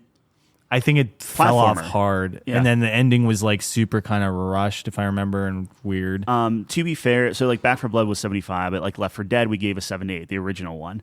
Among Us is in the Silver tier. The original Portal is in the Silver tier. Cyberpunk is Silver tier. Yeah. So it's just like it's one of those things like you do stuff. Now, granted, Cyberpunk probably went down a little lower because it was still buggy. I know you didn't have as much, but I'm sure I influenced on like. If it was me, it would have been gold. Yeah, because my experience with it was great. Yeah, but you have to make those considerations. It's tough too because like some of those games are older, so I think like a Portal 1 back in the day was amazing, but now we're viewing it from a different scope. So I think going forward, it's going to be nice because we're playing them in modern time, and then they're locked and it evolves. in. We evolve. The games evolve. Like it's, So and then the gold tier is 86 to 95. Yeah. So that's your Left 4 Dead 2. Yeah. That's your Vampire Survivors. That's your Vampire Survivor. What did we give Vampire Survivor? We give it 88. 88. Yeah. But that's a genre defining. Like it created a genre. it's a great game. Your Bloons TD6, your Borderlands 2. This is great. Yeah. We gave Borderlands 2 a gold tier. I think that's a solid representation. Yeah. So yeah, you're great games. You recommend them to the boys. They're just a great time, but they do have issues. There's some pretty clear. Look, it gets repetitive. It gets there. There are some glitches with it. There's only so many, times you can kill a certain boss before it's like, okay. I mean, it's yeah. 96 to 99 plat. Well, then yet, let you know. I mean, like a Baldur's Gate 3 is going to be there, right? Yeah. Let's just be honest with it. So that's like, it just depends on how high we give it. Yeah, it's either going to be that, or I guess I already put my rating in Notion. Yeah. So did I. But we're on Starfield right now, so I don't want to. Exactly. And then 100 we talked about a little bit. Yeah. So that's the Diamond. That's like your Arkham City. That's like your Mario Odyssey, your God of War 2018. Basically, you have your 5 tiers, and then you just nitpick in between to try to give it a little love or less love, or it's like, hey, we're putting you in bronze, but you're like the best bronze. Yeah, exactly. And it's like you can kind of, like I said, they're almost interchangeable. Where it's like, we're comparing 2 silver games. It's like, yeah, someone else might put this game above the other one, but it's in the same tier. You can talk about it in the same breath. Yeah, like the best silver versus the worst gold. Right. Could, depending on the day, maybe flip-flop. Exactly. So keeping that in mind, I was thinking long and hard about Starfield. And I think people give it a worse rap than it is. I think it does a lot of things well. Mm-hmm. I think it is a fun experience. I think there are definitely glaring problems with it. But it is a good enough experience that I would recommend it to people, and I think you can get a lot out of it. So where I landed personally, I couldn't get it to gold, but I was at the top of silver tier, so I gave it like an 85. Gotcha. I do think there's a really fun experience, and it depends what type of player you are, of course, too, right? But for the right person, they could really love this game. So I think last week I was talking where I was sitting at like a 79. Yeah. And that was because I just came off of like 2 literal game-breaking bugs where I had to restart and lose progress and stuff. Yep. I think the New Game Plus system is interesting. I think it gives you a cool way to continue that. Like if you really love that game and you're just like, I want to reset it, but I don't want to like reset it. I think that's a nice solve for that kind of stuff. And by all accounts, there are some really cool things that you could discover at the end, but it's completely random, and who knows how many times you have to do it to actually start seeing the cool stuff. It's not like a predetermined, on the 5th regen you're going to get this, and on the 6th one you're going to get this and this and this, then after 100 you're going to get this thing or whatever. Yeah. So anyway, I was on 79. Once I beat the game and started kind of like seeing where that went, I was starting to creep into the 80s, but the more I look at it, the more it's like I agree with you. Definitely not gold. I can see it in silver for sure. The problem I have is I can't think of a mechanic in Starfield. I can't think of something that Starfield does better than anyone else. Right. I can't do it. Right. And I try. I was writing down. I was telling you. I was writing down notes, playing these other games just to make sure. Like, am I misremembering? Am I making this way higher than it is? But like going into all those other games was an instant like, man, they just nailed this part. Or like like with your Baldur's Gate and your decisions and choices matter, and your Cyberpunk with the immersion, and the No Man's Sky with like just the exploration and the discovery and the space sim part. Yeah, No Man's Sky. Not a great story. It's not good. And but I thought Starfield combat was good. And then you go back to Cyberpunk and it's just like, oh, this sounds better and it's crisper. And it's not like, oh, if you fire, sometimes you just miss. Like there is that level of like in Starfield, like depending on your weapon proficiency and stuff, like sometimes you maybe don't hit a shot that you really should have type of thing. Where Cyberpunk, it doesn't give you that. It's just Cyberpunk is going to be crisp. You're going to do the combat. It's just sometimes you might get crits more or something like that. And Cyberpunk 2, I played a sneaky archer, which is my favorite thing to do, which you can't really do, like you said, in Starfield till you're pretty beefy. Mm-hmm. And wow, does it feel so much better in Cyberpunk where you're just getting a headshot and I didn't even really like the sneaky bit. Like my kind of redo of Cyberpunk, I'm like, I'm not doing stealth at all. Yeah. Like, I'm just going to go in and just guns blazing, but play it as like a shooter type of thing. Sure. But yeah, like that's the thing is like even Cyberpunk, I think they have flaws on this, like the stealth system, but still leaps and bounds better. So it's just like, that's the thing I'm struggling with Starfield is there just isn't something that I can point to that says, wow, that's really cool. Yeah.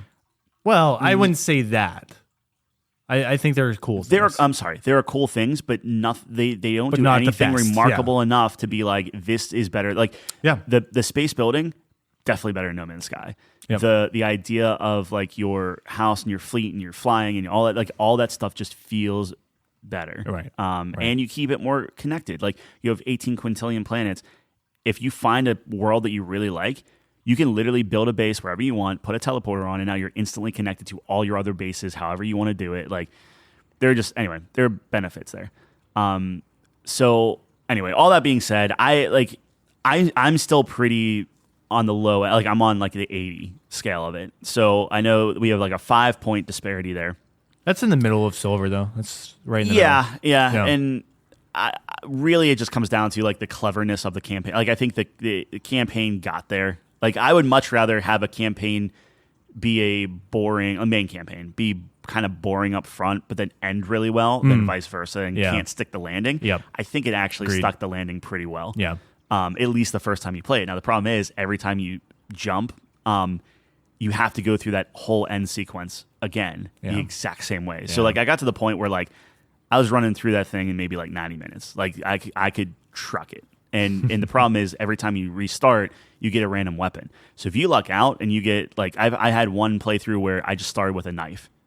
And I didn't have anything. So, then you start getting into, like, a really kind of roguelite, like, you can't afford to take a hit. So like I'm like stabbing people and taking their weapon, shooting it and stuff. Yeah. That feels good. Yeah.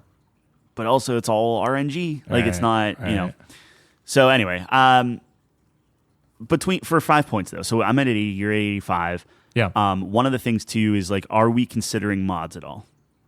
That's tough. I mean, because I know you don't, like, right? You can mod it, but not even officially supported yet. Yeah, and it's tough because this game's going to be just incredible once that becomes unleashed. I think it helps it. And they're very intentional about it too, so I do think they deserve props because they talk about it all the time how they're very pro modding and they give people the support. It's very easy to mod.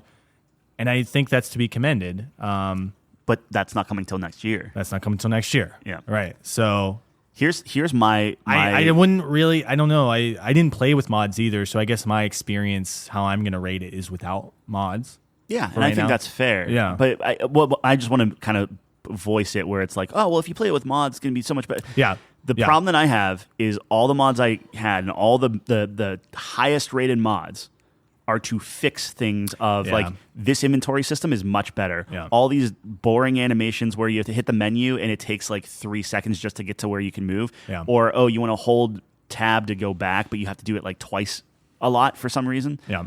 All of that being fixed, then I can start being like, okay, 81, 82.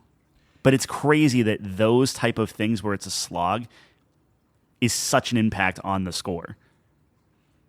So I don't know. I just wanted to point it out there. Like, yes, technically you can make the game slightly, I consider, better with mods, but not like Skyrim. It was, oh, this looks completely different. Yeah. This looks gorgeous. Yeah. This is like insane.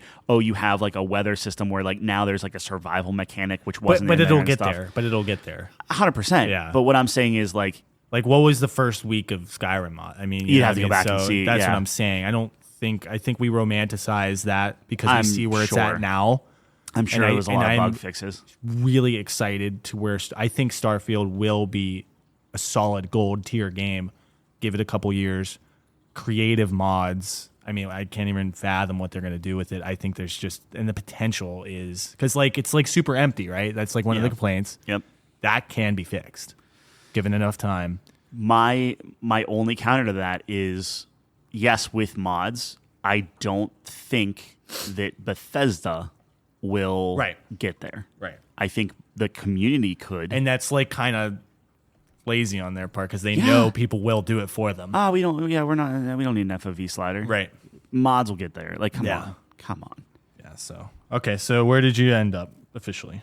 Officially, I'm still 80. Yeah, I got to actually look because I think at one point I had 81 and then I had another bug break and I was like, I just back down. I'm very volatile when it comes to that. 80 is a solid silver tier, so it's that's a solid game. Let's see here. Starfield. I give it an 80. Yeah. Okay. You got an 85. I can put that in for you. Right. Okay, yeah. I didn't know if I put it in yet. So, I mean, that's the question, right? So, like, do we want to say 83, split the difference? Like, I would go up 3 points, you go down 2? Yeah. Or we could go 82. How do you feel? Like, what do you feel passionate about the 1 point difference? I don't feel passionate, but here's my thing is I don't feel passionate about this game. Like, I already have it uninstalled. Yeah.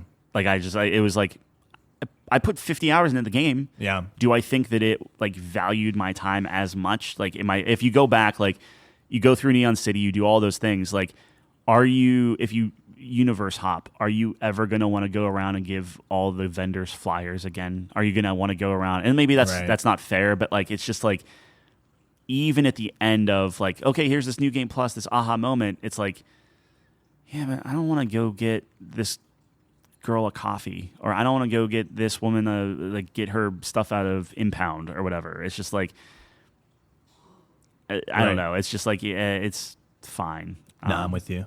Yeah, we can call it 83. I think that's fine. Yeah. It's it's a good game. I think that like especially if you have Game Pass, there's no reason not to play it. And that factored into my 85 as well because we talk about value a lot. And I was flirting with a gold tier because if you just think about it, for $10, you get so many things. Look, I want to say No Man's Sky is also in Game Pass. Yeah, but No Man's Sky is also a great game. I mean, I'm not taking anything away from No Man's Sky. I'm just simply saying not at all. that like, man, this is a AAA big title on Game Pass. That's awesome. That I can just And it does factor into my score to some degree. Should it though? I think would be my question. I think it has to. Yeah. See, because let's think about if a game came out and it was like $30, you're going to rate it differently than a $70 game. Because value, what am I getting? But it is for because that's not fair. Like Balloons is rated so highly for us. Yeah. Large part because it has so much to do, fun experience at the price point. Would Balloons be in the gold tier if it was a $70 game? There's not a chance in this world. You wouldn't spend $70 on Balloons? I might, but I didn't have to. I spent like $1. Fair. No, that's fair. And that's incredible. So I guess my only counter to that would be, and literally what I just said is because like No Man's Sky. I don't know if I would spend $70 on Balloons. That's a lot of money. Yeah, but it's so really fun. It's so fun. My only counter to that is yes, Starfield is a good game on Game Pass that you can play. Yes. But to then, like, you can also play No Man's Sky, which has 7 years of development behind it or whatever, of improvements and revamps and different things like that. If you want the space sim, right? You also have tons of other AAA awesome titles to play and stuff. So it's like, it's one of those, yes, Starfield is available should you want to play it. That is a cool thing that you don't have to pay the $70. There's now no reason not to play it. Well, what I'm saying is if there are other games that I think are better games on Game Pass to play, where it's like, even if it's on Game Pass, is it going to like, okay, frame it this way. I don't love the comparison because I'm thinking strictly from a value sense, where I'm paying $10 a month, right? And I'm looking at it from a even going with Game Pass, and it's like I'm in the mood for a space sim, right? Okay, and it's like cool. You could play Starfield. I think in its current state, I think No Man's Sky is a better space sim. They even have Everspace 2 on there, that if you want more of an arcade, like actual just flying around and better that way. Right. If you want an RPG, again, well, I don't think Red Dead is on there anymore, but it's like you had Red Dead, you had Grand Theft Auto, you had every other Bethesda game. So it's like there are other options on there where even for a good value, isn't enough for you to download Starfield over all the other titles that you do get with Game Pass as well. That would be my only like. No, I got you, and I think that's fair. But like I said, I'm just strictly talking how much is this game. My only argument is I'm not going to let that specific thing sway my score, because if it did, then that would. I think it factors into my score. It's not the main driver, but I just think it's impossible to separate that. Like, but you don't know the game. How do you feel about that though? Like, you don't actually, you buy the game, and like, yes, if it's such a big epic that you play, yeah, it's $10 if you play it in a month and you beat it in a month, and it's like, oh, well, you got that If I buy experience. the game on like Steam later down the line, did my saves save? Not to my knowledge.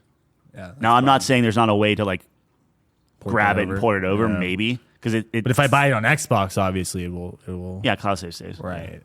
Okay. Yeah, that is interesting. I don't know. I mean, that's fair, but I'm just saying I don't know if that should factor in as much. Yeah. No, I think that's fair. I feel comfortable at 85 personally. I just think that's where I landed on. And we mentioned this, where you're typically higher on. You just enjoy life. I more. am. Well, no, I wouldn't say that. I don't know. I'm like a sappy. Look how hard they tried, and they're doing their best, and everyone just do their best. But but if you want to start splitting hairs there, then it's like, dude, this is a AAA title for one of the biggest franchises ever. I had fun with it. I don't know. I had a great time, and I'm still having a great time. I'm excited to play more of it this weekend. The pedigree, I think I expected more. I think it was a little disappointing, but initially, when we first saw it, I think it's better than because I was really down on it, and then I was really up on it after the last direct they had, and then I think it landed somewhere in the middle. I wonder if we never saw that other direct, if we just played it flipped with zero expectation. Like, oh wow, this is actually a lot better. Higher, It might be. It's all they contextual. might have bit themselves. Yeah. Actually, no, because that direct probably got a lot of more people to play it because they were like super excited. No, definitely. Okay, that was a long one. Yeah, but good discussion. I enjoy our chats. Probably saving top 5 for another. Yeah. No, I think it's a good time to end it. Yeah. But Starfield's a good game. I had a lot of fun. I'm going to continue to play it. You could do worse than Starfield. 100%. You could play Redfall. You could play Redfall. God. But yeah, that's it for us. If you made it this far, thanks for joining us. I hope you enjoyed our thoughts on Starfield and religion. Feel that it was a fair rating. Saw some of our points there. But if you do want to check out our lists, couchcompany.games, we have a decent number of games rated there. There was a time where we were kind of doing games every week. Maybe we should get back to something like that. To have a catalog, right? Of all the games we've kind of played. I have to make a decision today if we're doing Squarespace or not, because my 20% code expires. Okay, we will. You'll know by the time this comes out, I guess. But Couch, it's still going to be the same URL. Okay, so couchcompany.games, check it out there. We have our game ratings. We have our top 5s. Tyler has a really nice Hi-Fi Rush review. One and done review. It's a great review. Dude, I hate writing. Writing sucks. Yeah. It's a great review. We should get back to doing reviews. Yeah, writing sucks. True. And that's about it. Twitter at CouchCodeGames. And awesome. Thanks for joining us on the couch. We'll see you same time, same place next week.